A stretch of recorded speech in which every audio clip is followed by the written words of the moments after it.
everyone. My name is Lauren Day, and I will be presenting the regulatory updates for the US and Canada.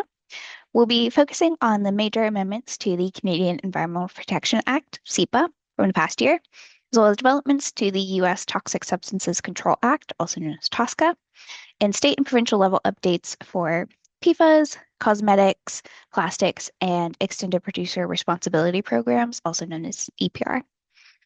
So here you'll see some of the main takeaways from today's presentation.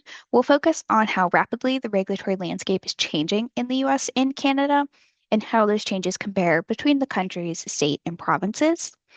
You'll also see a heavy focus on PFAS and EPR, but also several existing rules and proposals are being delayed, revised, or still pending adoption, which can complicate your regulatory compliance planning. Also, last year and this year are mainly focused on monitoring and preparing, including submitting information to various local agencies.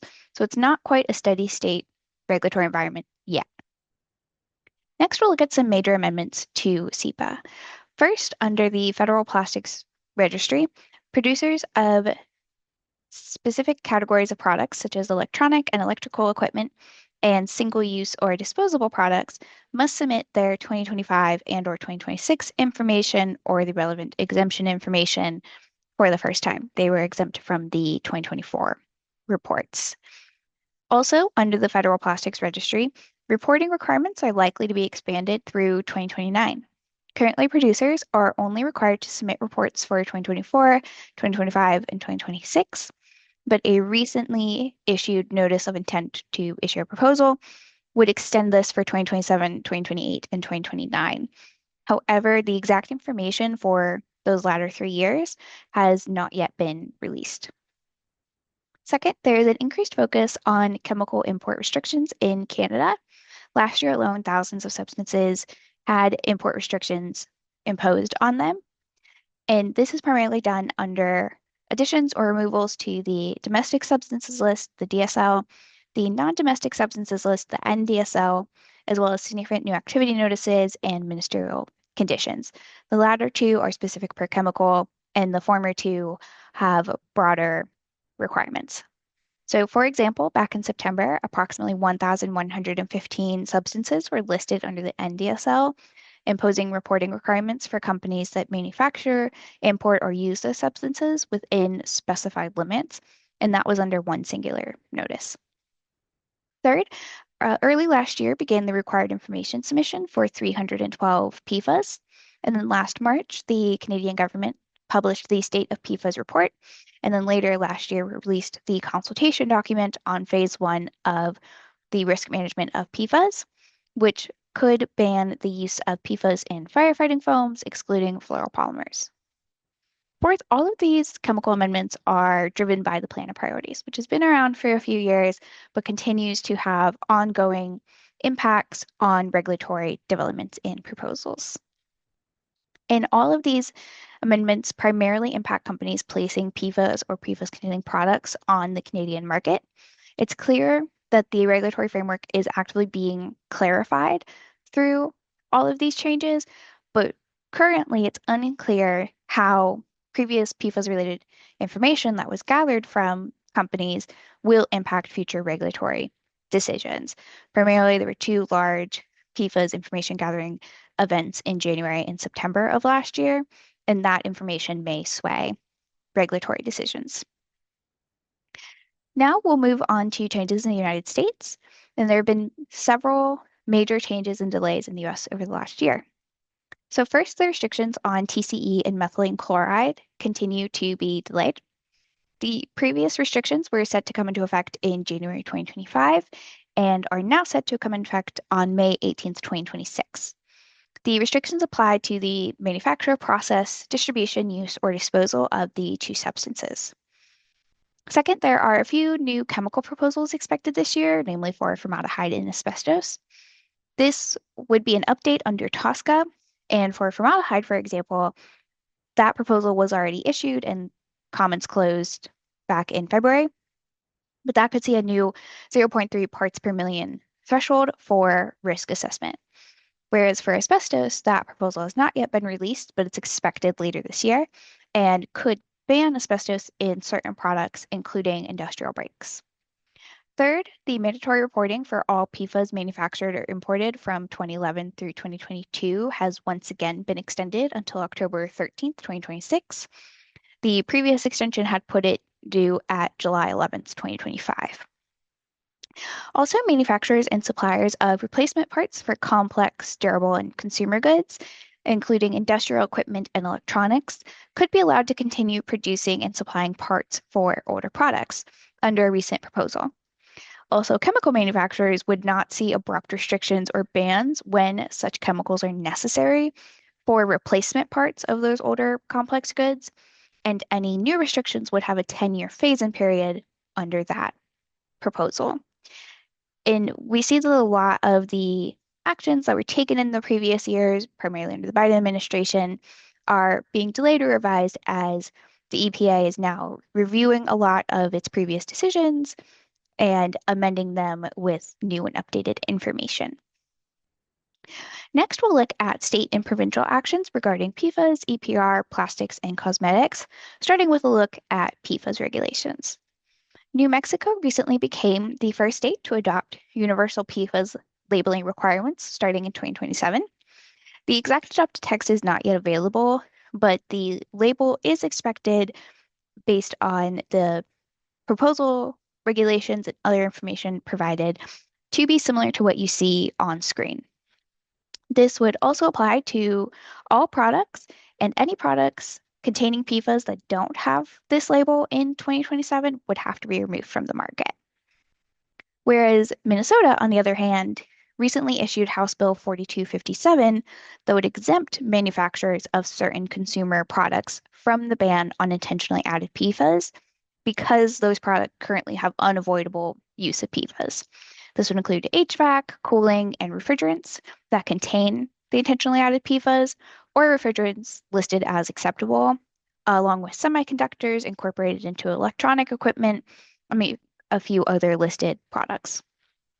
Currently, manufacturers of all products placed on the market in Minnesota must comply with reporting requirements that came into effect in December, such as submitting annual reports to the Minnesota Pollution Control Agency by February 1st of the following year. So, for example, the first reports are due February 1st, 2027 for products manufactured after January 1st, 2026. In Canada, however, you'll find that a majority of product-related PFAS restrictions are on the federal level. Most of the EHS-related restrictions are on a provincial level, such as worker exposure, whereas those related to PFAS restrictions in products or bans in products are going to be issued on a federal level. Next, we'll look at EPR, which has been expanding over the past year. So some states with active EPR programs include California, Minnesota, Oregon, Colorado, Maine, Maryland, and Vermont, among a few others. Each state varies on the products that are regulated. So, for example, Oregon regulates packaging, paper, and food serviceware, whereas Maine covers consumer packaging materials. California focuses on single-use packaging. The specific requirements and timing for each state also highly varies. So the fees, for example, in Oregon, that program began in 2025, and the second annual reports are due at the end of May of this year. But Colorado, the full implementation of the EPR program must be done by June 9th of this year. And most of the states that I've listed have reporting or registration requirements due by May 31st of this year. So some dates are kind of consistent between the states, and some other requirements vary widely based on that state-specific requirements. Looking at Canada, there are some major transitions underway in Ontario, Alberta, Quebec, and Nova Scotia, just for example. In Ontario, the blue box regulations were amended last year with implications through 2032, and a full transition to producer responsibility had to be completed by January 1st of this year. Whereas in Alberta, phase 1 of full EPR for packaging, paper, and single-use products started last April, and phase 2 starts in October of this year, expanding those requirements to communities without prior recycling systems or late registrants. Quebec, on the other hand, had a transition period for financial and operations transitions from a compensation model to a full EPR responsibility for producers. And then finally, Nova Scotia had full EPR responsibilities for packaging come into effect on December 1st, 2025, shifting the responsibility of these programs from municipalities to producers. Finally, we'll look at plastics and cosmetics. Both are kind of a secondary risk, but growing quickly in popularity. For plastics, a lot of current requirements overlap with EPR, and there's also bans on single-use plastics in many states and provinces, so also on federal levels. There's also a lot of policy-based updates, but those currently don't have any legal enforcement. And the US specifically has heavily focused on background research, which could have potential future impacts. Cosmetics is also quickly growing in popularity. Federally for the US, the Modernization of Cosmetics Regulation Act of 2022, MOCRA, came into effect in late 2022, but the full enforcement of the act is happening in 2025 and 2026. However, certain small businesses are exempt from this, particularly the good management practices, registration, and product listing requirements. And then the act also exempts certain products and subsequently companies that produce those products, such as cosmetics that are injected or intended to come in contact with the eye under normal use. In December 2025, the US Food and Drug Administration, FDA, published a report on the use of PFAS in cosmetics products and associated risks, which summarized the results of the FDA's assessment and scientific evidence for the safety of the use of PFAS in cosmetics. As for states, those such as California, Colorado, Washington, Oregon, Connecticut, Minnesota, Maryland, and Vermont enacted substance restrictions in cosmetics as well. But it's important to note that the definition of cosmetics varies between these jurisdictions. Some will be substantially similar, but there might be some small differences between the states. And as well as the reporting requirements and substance restrictions are also going to vary. So for example, beginning in 2027, List 2 under the California Toxic Free Cosmetics Acts becomes effective, restricting even more substances in cosmetics. Also at the beginning of 2027, Oregon's Toxic Free Cosmetic Act comes into effect and bans substances in cosmetics such as PFAS, formaldehyde, and asbestos. So there's also staggering implementation dates for these. In Canada, there's also a significant overlap between plastic restrictions and EPR requirements. There's also a ban on certain single-use plastic products. And British Columbia banned single-use plastics back in 2023. And for some products, there is a phased-in approach through 2030. So there's still implications today and the upcoming years. For cosmetics, federally, there is the existing cosmetics regulations, which have been in effect since 2006. And that is what most provinces tend to follow. Most chemical restrictions, again, in Canada are on federal level. However, only Quebec has additional cosmetic rules. In Quebec, the labels have to have the English translation and the French translation equally as prominent. French is very prominent in Quebec, and it needs to be as big as the English translation. And that restriction came into effect in June of last year. Next, we'll look at some regional divergence. Again, these policies and regulations vary widely from state to province to country, and understanding that there's differences between all of it, even some neighboring states, is very important. So first, I want to emphasize again that there's no federal EPR programs for the US or Canada. So all of these are going to be handled on a state or a provincial level. Also, applicability between EPR, plastics, cosmetics, PFAS, everything we discussed, varies widely by state or province. So if you think back to a state like New Mexico, which is the first and current only state to have universal PFAS labeling requirement, that's very different than every other state, which does not have that. And then a state like California, for example, tends to be more highly regulated than some other states.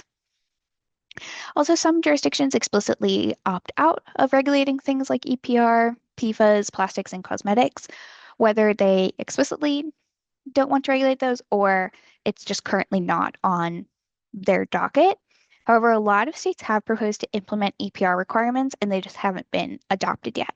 So again, as your product moves throughout the country, if you have to comply with those EPR requirements, it is going to vary widely.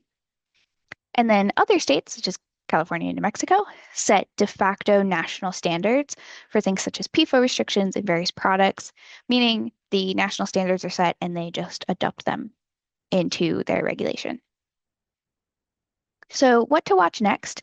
There's several priority monitoring areas, one being the PFAS enforcement dates and labeling obligations as they come into effect over the next year.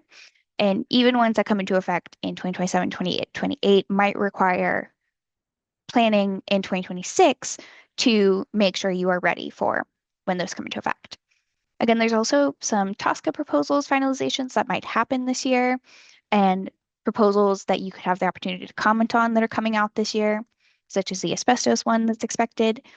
There's also a general expansion of EPR expected in traditional states, whether those states that currently have proposals adopt them or those that have a phased in approach start to expand their programs.